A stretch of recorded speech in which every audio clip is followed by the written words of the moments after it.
Hello YouTube, this is Michael. Happy Thanksgiving to all of you. And this is a special video because this is going to be both a clerk confessional of sorts, but it's also going to be a greatest picks of sorts. So,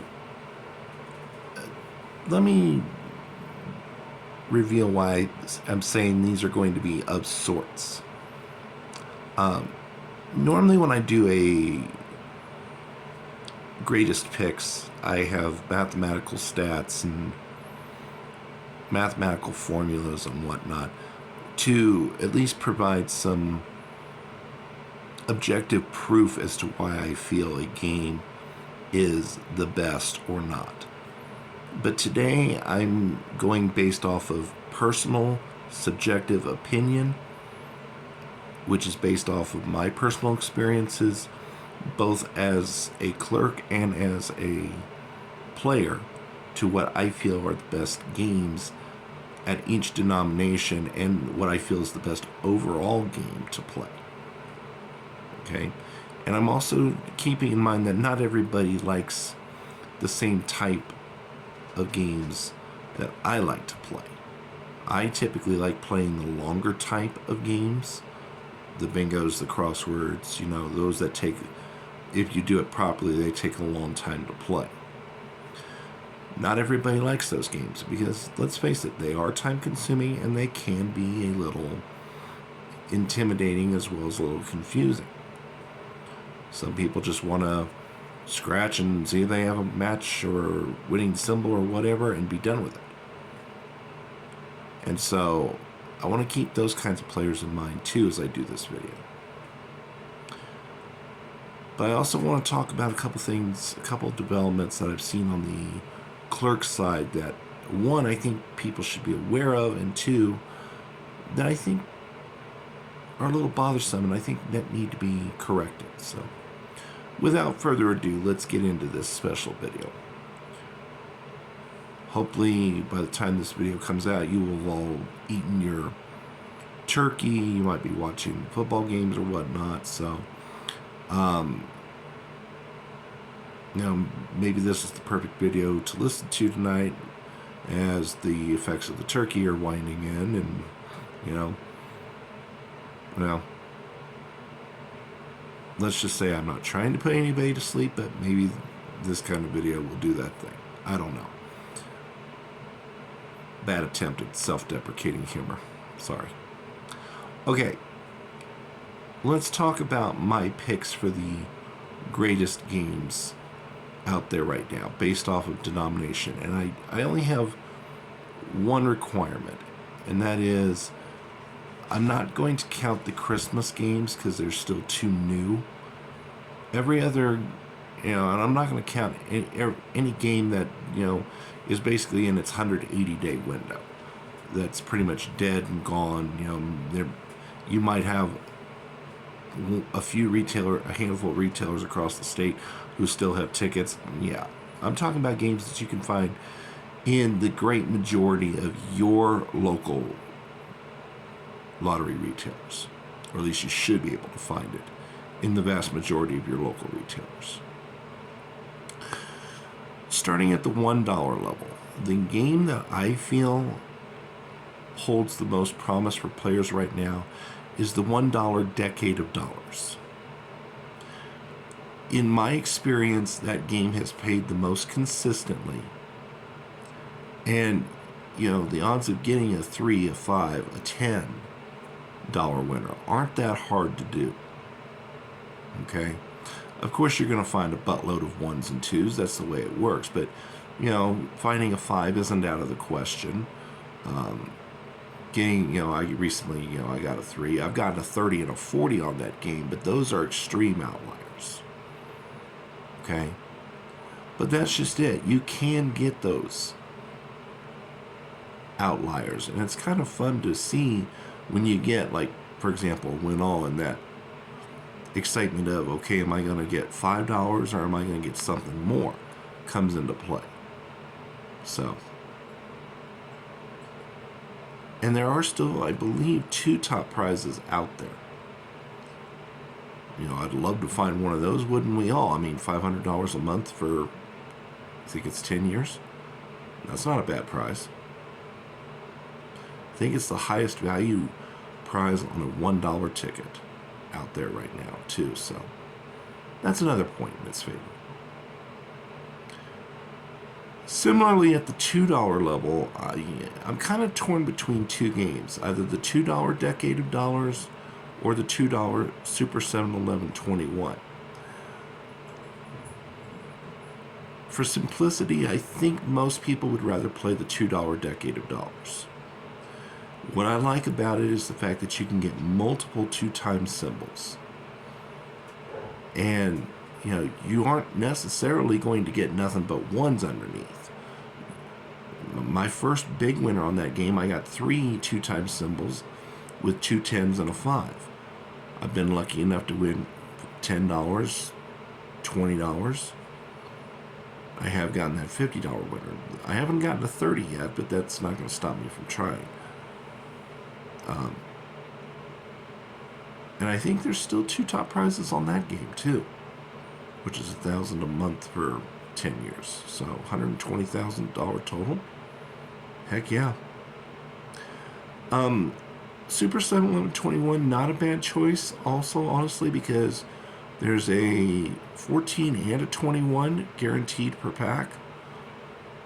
It is a little difficult to get anything over 2. It's frustrating to get a single match knowing you're only going to get $2. That is the one knock I have on that game, but it's not a bad one either.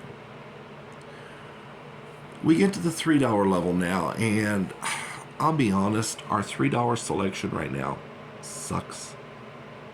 It truly does. Most $3 games right now are just not that great. Even the $3 crossword, which I like, I love crosswords, but that game is a real feast or famine. You're either going to get a bunch of 3s and losers, or you're going to get lucky and you get, the 12s, 16s, 18s, etc. But it's far more likely that you're going to get the 3s and the 0s, because there's just so many 3s in a pack. There's $23 winners in a pack. That's a full fifth of the pack is nothing but 3s. Ouch. So my pick for best $3 game is the Kapow Bingo, believe it or not. Top prize that you can expect in a pack is $30. And there's still, I think, several top prizes of 40 grand available. Additionally, you can get 15, 10, 15, 20 fairly reasonably. Now, the one knock I have on it is it's hard to hit anything above 30. I think I've gotten one $50 winner on that game, and that's been it. So, it's very, very difficult to win anything over 30. But for a $3 game, if you hit 9, 10, 15, 20, or 30, you're doing pretty good. And there's, excuse me, at least one of each of those prize levels in every pack. Some packs will have more than 110, and some packs will have more than 120. So, $5 level, and I'm going to come back to this because the $5 band holds what I think is the greatest game, but I'm going to hold off on that for right now and save that toward the end. If you're looking for a good $5 game, I can give you 2. One is the $5 Blackjack Tripler, $100,000 Blackjack Tripler. There is at least one $40 winner per pack. Some packs actually do have 2. There are 2 20s in a pack, which is really, really outstanding. The one knock is there aren't, your overall odds of getting a winner are 1 in 4 expected. I think it's like 1 in 3.8 or 3.9. but your overall, or your expected odds of getting a winner are 1 in 4, because I think there's exactly 15. I think it's like 6 5s, 6 10s, 2 20s, and a 40.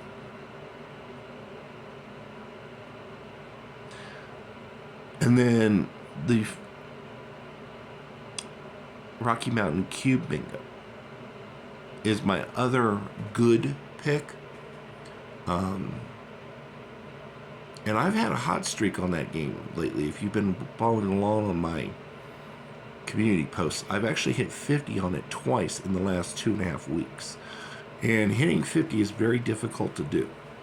It's 1 in 485 odds, which means that you're actually having to go clear into 9 packs before you're guaranteed of getting a $50 win. But I've managed to do it twice in the last 3 weeks, so there's that. All right, $10 level. Best game, in my opinion, at the $10 level right now. You match the number lovers, I think Jurassic Park is a good choice.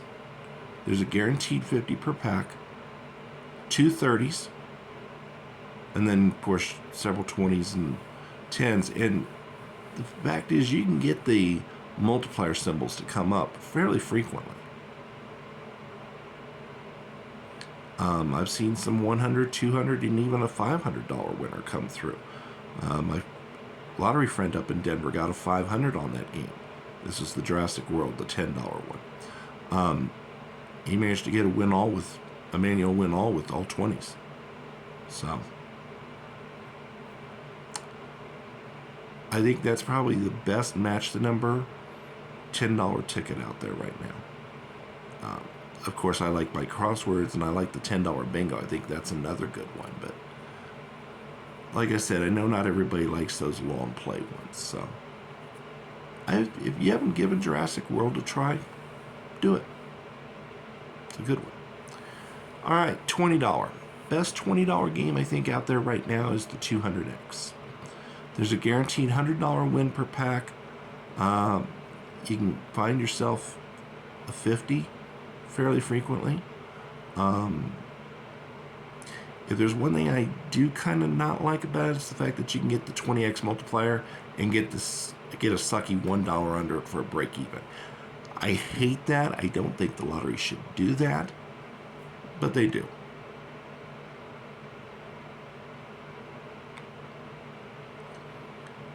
Finally, the best 50 out there.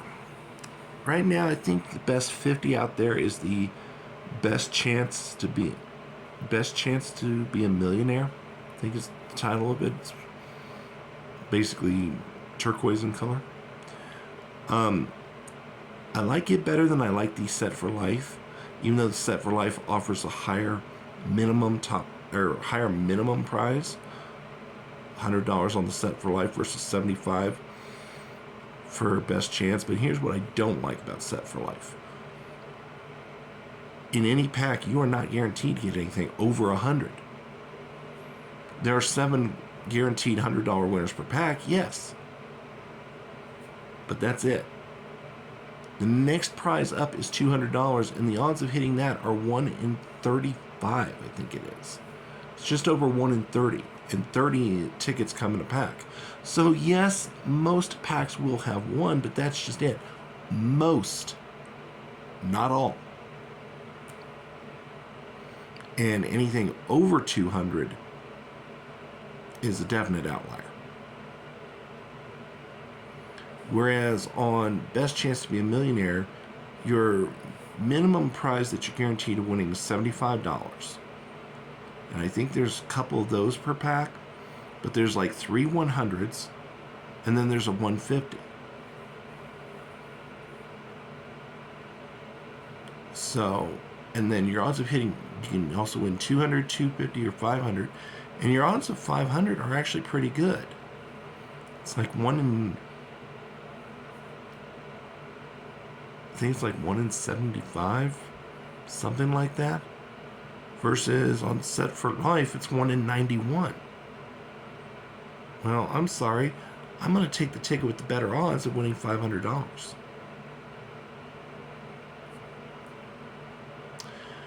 Finally, my pick for best overall game out there right now, across all denominations, bar none, is the $5 Dynamite Crossword. I'm sorry, you're not going to find a better game out there right now. You're not. It has an expected pack payback of 60%, and that's not counting hitting any outliers. That means just from the guaranteed base prizes, you're guaranteed to gain 60% of your money back. And hitting 50, although not easy to do, isn't impossibly hard either. Hell, I've even gotten a couple hundreds on the game. Now that's a little more difficult at 1 in 1600 odds.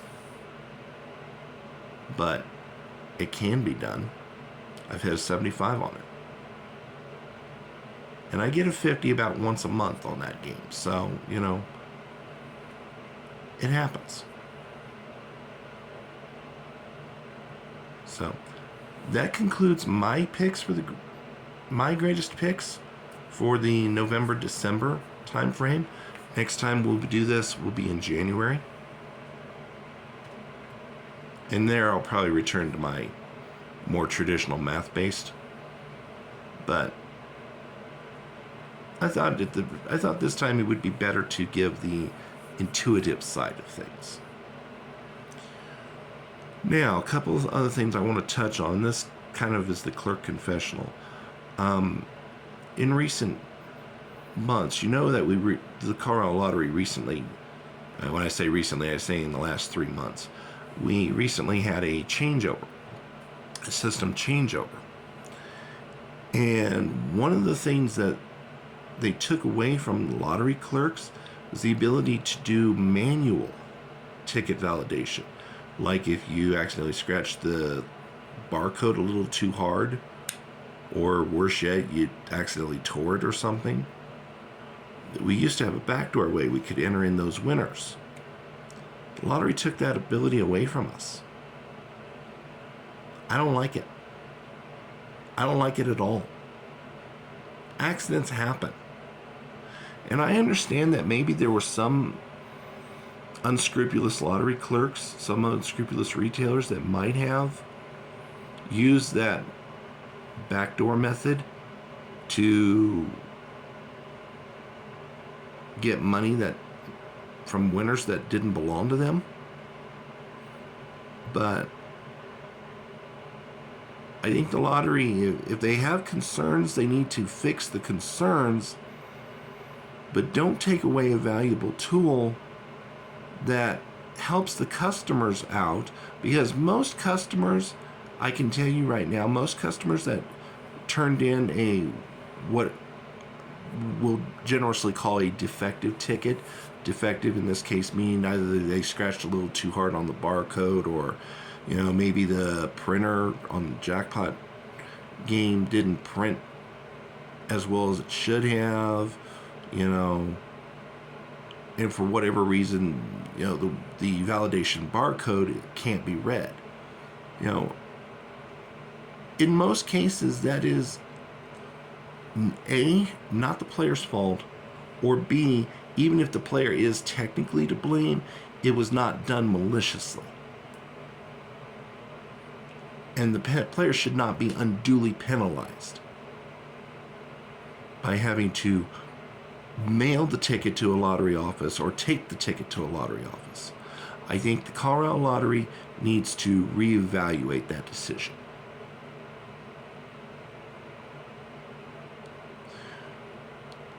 Another thing that the lottery is doing, and I think this one's out of the Colorado Lottery's hands in particular, I think this is a decision made by the Multi-State Lottery Association, but I don't think it's a good one, is they're ending the game Lucky for Life, which in my view was an underrated, but one of the, quote, better, end quote, draw games.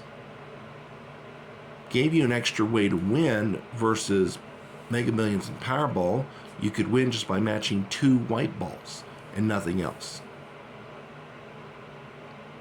Believe me, there's been a number of times on Powerball and Mega Millions I wish the heck they had the match 2 white ball payout, and they don't, even if it was just for a free ticket.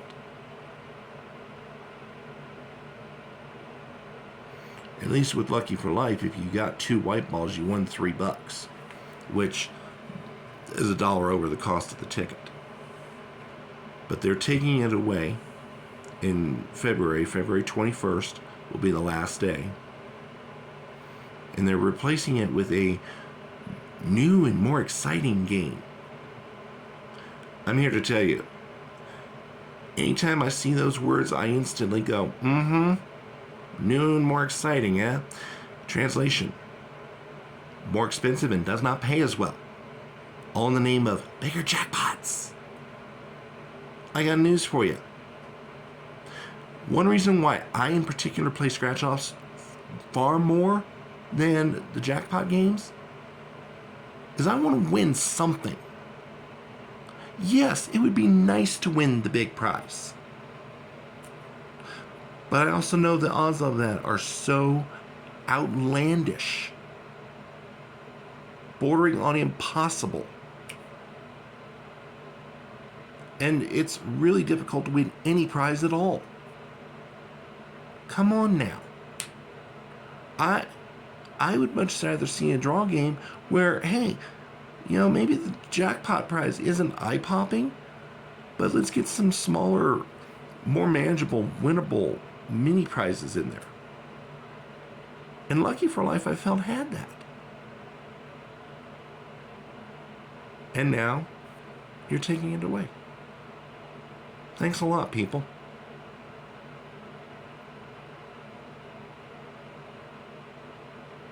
So,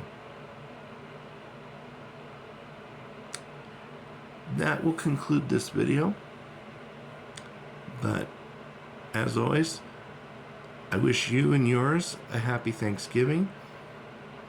Enjoy the holiday season as it's now kicking into full swing.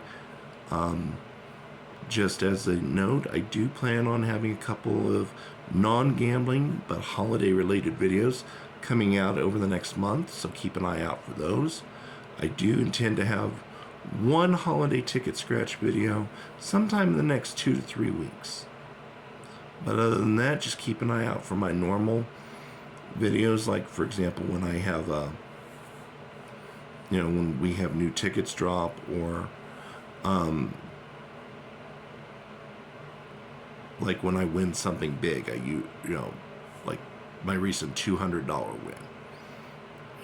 I'll drop that. I'm not one who posts on a regular schedule, but I do try to post at least a couple times a month. So, and speaking of posts, make sure you're checking my community page, because I tend to do a lot more posts on those these days. So, anywho, thank you for watching. If you enjoy the content, please leave a like, please leave a comment.